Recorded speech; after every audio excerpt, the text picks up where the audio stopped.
Olá pessoal, como prometido, vamos fazer uma análise desse livro maravilhoso, Crime e Castigo, de Fyodor Dostoiévski. Dostoiévski é um autor russo que nasce em Moscou em 1821, falece em São Petersburgo em 1881. Dostoiévski foi um dos autores que mais entendeu a alma humana. Os russos dizem que ele foi um dos autores que mais entendeu a alma russa. Porém, é um clássico da literatura mundial. Dostoiévski entendeu a alma humana. E Crime e Castigo, em várias edições na língua portuguesa, eu tenho essa edição aqui que foi traduzida diretamente do russo, é um clássico de literatura obrigatória, principalmente para quem quer entender o direito penal. Como nasce a ideia do livro Crime e Castigo na ideia de Dostoiévski, na cabeça de Dostoiévski? Ele havia sido mandado para uma prisão na Sibéria, em razão das suas ideias comunistas, lá entre 1850 e 1860, ele havia sido condenado à pena de morte. Essa pena foi comutada para uma prisão na Sibéria, onde ele ficou 4 anos em trabalhos forçados. Todos sabem que a Sibéria é um local extremamente inóspito, e lá ele pensa em crime e castigo. Sem spoilers, no spoiler, é difícil não dar spoiler num livro como esse, porque o próprio o livro diz, o crime como pena, o castigo como consequência. No início do livro, nas primeiras 100 páginas mais ou menos, nós temos um personagem que se chama Raskolnikov.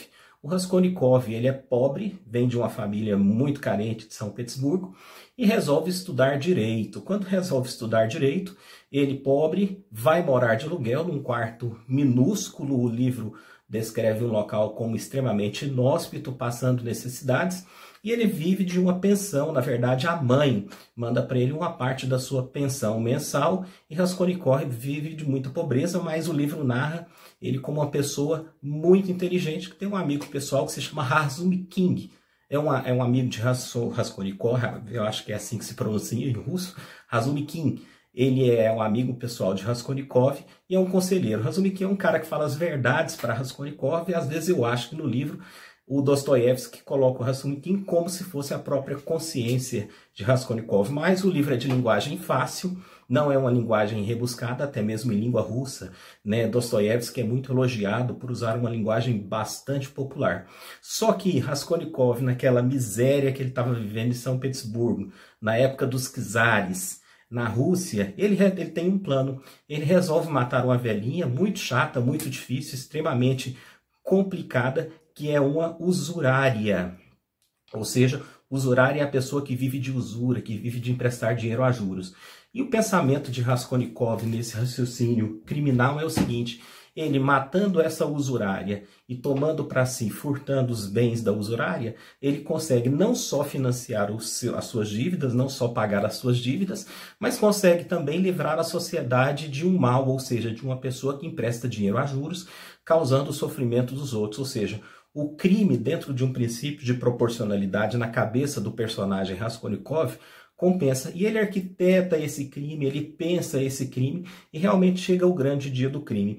Ele chega na casa dessa usurária e pratica o crime a machadadas. Só que essa usurária tem uma irmã, Raskolnikov não sabia, e ele acaba matando esta irmã também. Então ele pratica um duplo latrocínio.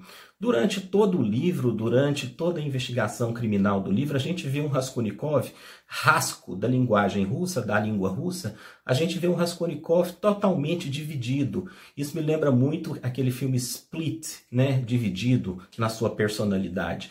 Em alguns momentos ele se justifica e se sente orgulhoso pelo crime praticado, e em outros momentos a sua consciência o cobra pelo crime, principalmente da morte da irmã dessa senhorinha, que não tem nada a ver com a história, não tem nada a ver com o crime, que também sofria com a usura, com as dificuldades passadas. Então este é o conflito de crime e castigo de Raskolnikov. Então, nas 100 primeiras páginas, os crimes; nas 400 últimas páginas, o castigo. E a penúria de Raskolnikov no que se refere ao castigo, no que se refere ao pensamento sobre o castigo e no que se refere ao remorso sobre o duplo latrocínio praticado é muito grande. Ele oscila entre o remorso e o orgulho, ou seja, ele é um ser totalmente dividido. Essa divisão na literatura de Fyodor Dostoiévski parece que remonta à grande divisão da Rússia, ouvindo de Pedro o Grande, na época que ele dividiu a Rússia e dividiu até mesmo a Igreja Ortodoxa. A Rússia ficou Raskol. Então Raskol é uma pessoa dividida, é uma personalidade dividida. E não tem como você pensar no filme, no livro de Fyodor Dostoiévski, Crime e Castigo, sem pensar nessas séries de investigação criminal, Mindhunters, todos esses filmes que envolvem investigação criminal. O crime compensa, o crime não compensa? O crime é ou não um bem que pode livrar a sociedade de um mal, ou seja, é um mal menor? Esse é o grande debate sobre o livro Crime e Castigo. O leitor, às vezes, sente uma certa empatia por Raskolnikov, porque ele é extremamente inteligente, ele é extremamente sagaz, ele tenta ajudar a família, tenta ajudar a irmã. Ele tem uma irmã muito sofrida no livro, uma irmã que tem um casamento frustrado, e ele tenta ajudar a irmã financeiramente, tenta ajudar a mãe financeiramente, mas vem o processo criminal, onde Raskolnikov tenta se justificar e tenta justificar o crime dentro da sua ideologia, dentro do seu pensamento penal. É uma forma de redenção, ou seja, Raskolnikov busca a redenção justificando-se no próprio crime. É um livro também que tem bastante aspectos de psicologia criminal. Dentro da psicologia criminal, eu me lembro desse livro aqui que eu também sugiro a leitura, Manicômios, Prisões e Conventos, né? É um livro clássico hoje já, de Irving Goffman. É um livro dos anos 70, e o Irving Goffman tentou entrar na cabeça de autores de crimes, né, de pessoas que, vamos ficar só na parte das prisões, que haviam praticado crimes, delitos horrendos, passando uma parte da vida dele em pesquisas dentro de um presídio nos Estados Unidos. Então, o cerne da questão, o cerne do livro Crime e Castigo, de Dostoiévski, é a análise da conduta criminógena, se há ou não remorso, sentimento de orgulho, sentimento de compaixão, sentimento de perda, sentimento de piedade na cabeça do criminoso. E Dostoiévski faz com que você entre na personalidade criminógena, faz com que você acompanhe o criminoso em toda a sua trajetória, da decadência do crime até a redenção do castigo, a redenção da pena. Uma questão importante do livro Crime e Castigo, que eu acho que é de extrema relevância colocar: Raskolnikov é punido. Ele é punido pela consciência de ter praticado um duplo latrocínio. Primeiro contra quem ele queria, que era essa usurária que emprestava dinheiro a juros e que fazia com que as pessoas sofressem para pagar esses valores. E depois também ele sofre com o sentimento de ter matado a irmã dessa senhorinha, que não tem nada a ver. Mas ele sofre e se justifica a todo momento, tenta se justificar, tenta para dizer para sua própria consciência que o crime foi o mal menor. O mal menor do crime, para Raskolnikov, se paga com o mal justo da pena. Então, será que foi menor? Será que não foi menor? Será que essa pena foi proporcional ou não foi proporcional? É um dos grandes debates. Entrar na cabeça do criminoso, entrar na cabeça, tentar entender o que o criminoso pensa no momento da prática do crime, se ele se sente ou não justificado pela própria consciência, se há remorso, se há arrependimento ou não. Uma questão que o livro deixa bastante clara é que Raskolnikov não é um psicopata. O psicopata é a pessoa com ausência total de empatia, ausência total de sentimento. O psicopata é uma pessoa fria, o psicopata é uma pessoa dissimulada. O livro mostra um Raskolnikov altamente autêntico, altamente verdadeiro, tão autêntico que em um determinado momento do livro, sem spoilers, ele chega a confessar o crime praticado, onde nessa confissão ele vê isso como uma redenção. O livro fala também de paranoia dentro do remoer de Raskolnikov, dentro do pensamento, porque não sai da cabeça o crime praticado, dentro do pensamento acerca do crime praticado, Raskolnikov fica com uma certa paranoia e busca até em elementos de religiosidade justificar o seu crime. Ele tem uma amiga no livro que se chama Sônia, e a Sônia sugere ao Raskolnikov que ele peça perdão à mãe natureza, que ele vá ao meio-dia em um determinado local, se vire para os 4 cantos da terra e peça perdão. Então essa interpretação aí parece que é um perdão à mãe natureza por ter matado uma criatura divina.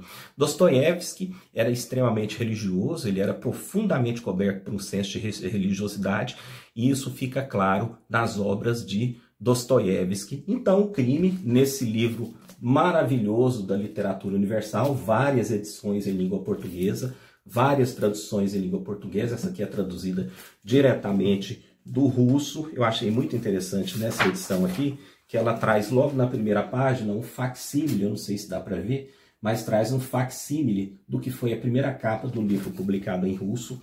Ele traz uma digressão, ele traz um pensamento, ele traz uma reflexão. A pena, nesse caso, a pena de Raskolnikov, que vem sendo remoída por ele na consciência e imposta pelo Estado, realmente funciona? A pena apaga o mal do crime?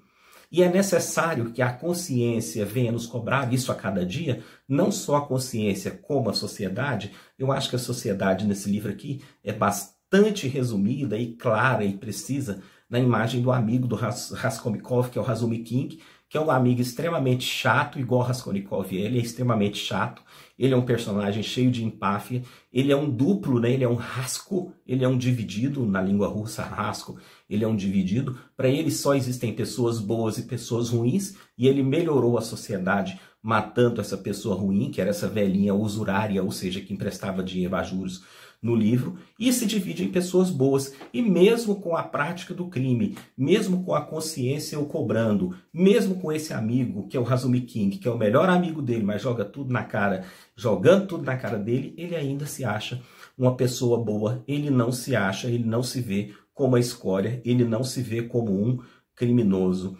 Essa imagem de Raskolnikov como uma pessoa dividida pela paranoia e que sempre confessa para si, lá na frente também a confissão do Estado, mostra um Raskolnikov extremamente empático. Apesar da empáfia, você se sente amigo durante a leitura do livro, você se sente próximo do personagem de Raskolnikov.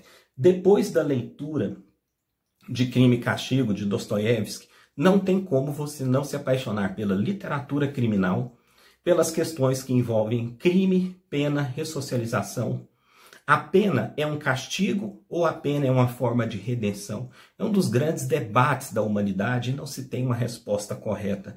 A pena realmente se paga com o mal injusto do crime, se paga com o mal justo da pena?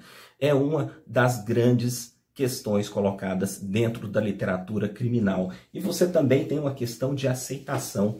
Será? Eu não vou dar spoiler, mas será que depois do crime, depois da pena, depois do castigo, inclusive o castigo com uma evocação divina muito forte, esse livro tem um chamado dentro de uma literatura divina muito forte, será que Raskolnikov, e quando você fala de Raskolnikov, você pensa em qualquer criminoso, ele consegue se enxergar como ele realmente era antes do crime? É uma das questões que esse maravilhoso livro da literatura universal, Crime e Castigo, de Fyodor Dostoiévski, deixa para pensarmos, ou seja, há ou não ressocialização na pena. É interessante lembrar, mais uma vez, que o livro foi escrito em uma prisão, na Sibéria, ou seja, num dos locais mais inóspitos do mundo, onde o clima chega a menos 70 graus no inverno, trabalhos forçados. Dostoiévski pensou nesse livro, escreveu, deixou esse legado